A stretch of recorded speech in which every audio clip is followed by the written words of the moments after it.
ഇന്ന് കുറച്ച് മണ്ണ് ഗ്രോ ബാഗിൽ നിറയ്ക്കുന്ന ഒരു മൂടാണ്. അത് എപ്പോഴെങ്കിലുമേ ഈ മൂഡ് വരുള്ളൂ. കാരണം എന്തെന്ന് പറഞ്ഞാൽ കുറച്ച് കഷ്ടപ്പെട്ട ജോലിയാണല്ലോ. മണ്ണ് വെട്ടി വെച്ചിട്ട് ഗ്രോ ബാഗിൽ വെച്ചിട്ട് കുറച്ച് ഇലകളിടണം, അടുത്ത് ആട്ടിന് ഓരോ ഇട്ടിട്ട് അടുത്ത് മണ്ണും ഇടണേ, അതിൻ്റെ മീതെ ഇടുക.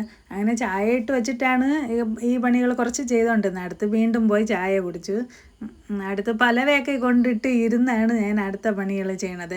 ഈ എഴിച്ചു നിന്ന് വെട്ടാൻ ഇനി വയ്യാന്ന് പറഞ്ഞിട്ട് ഇതിൽ കുറച്ച് ഈ ഗ്രോ ബാഗുകളും നിറയ്ക്കുന്ന സമയത്ത് ഞാൻ കുറച്ച് ചാണകത്തിൻ്റെ സ്ലറി കൂടെ വീത്തിയിട്ടാണ് നിറയ്ക്കണത്. അപ്പോൾ കുറച്ച് നാളത്തേക്ക് ഓരോന്ന് വീത്തണ്ടല്ലോ എന്ന് പറഞ്ഞിട്ട് അത് അവിടെ നിന്ന് വളർന്നോളുമല്ലേ. അങ്ങനെ രാത്രിയായി, നിറച്ച് കുറേ രാത്രിയായി.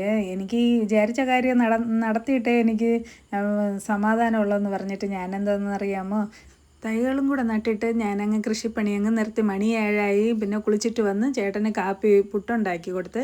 അത് കഴിഞ്ഞിട്ട് നമ്മൾ ഒരു ചീമച്ചക്ക ഫ്രിഡ്ജിലിരിപ്പുണ്ടായിരുന്നു, അത് ഇനി ഇരുന്നാൽ ശരിയാവില്ലെന്ന് പറഞ്ഞാൽ അതിനെ വേവിച്ച് ഞാനും അപ്പുറത്തെ ചേച്ചിക്കും മറ്റുമാണ് നമ്മൾ കഴിച്ചു. Okay friends, Tata bye bye.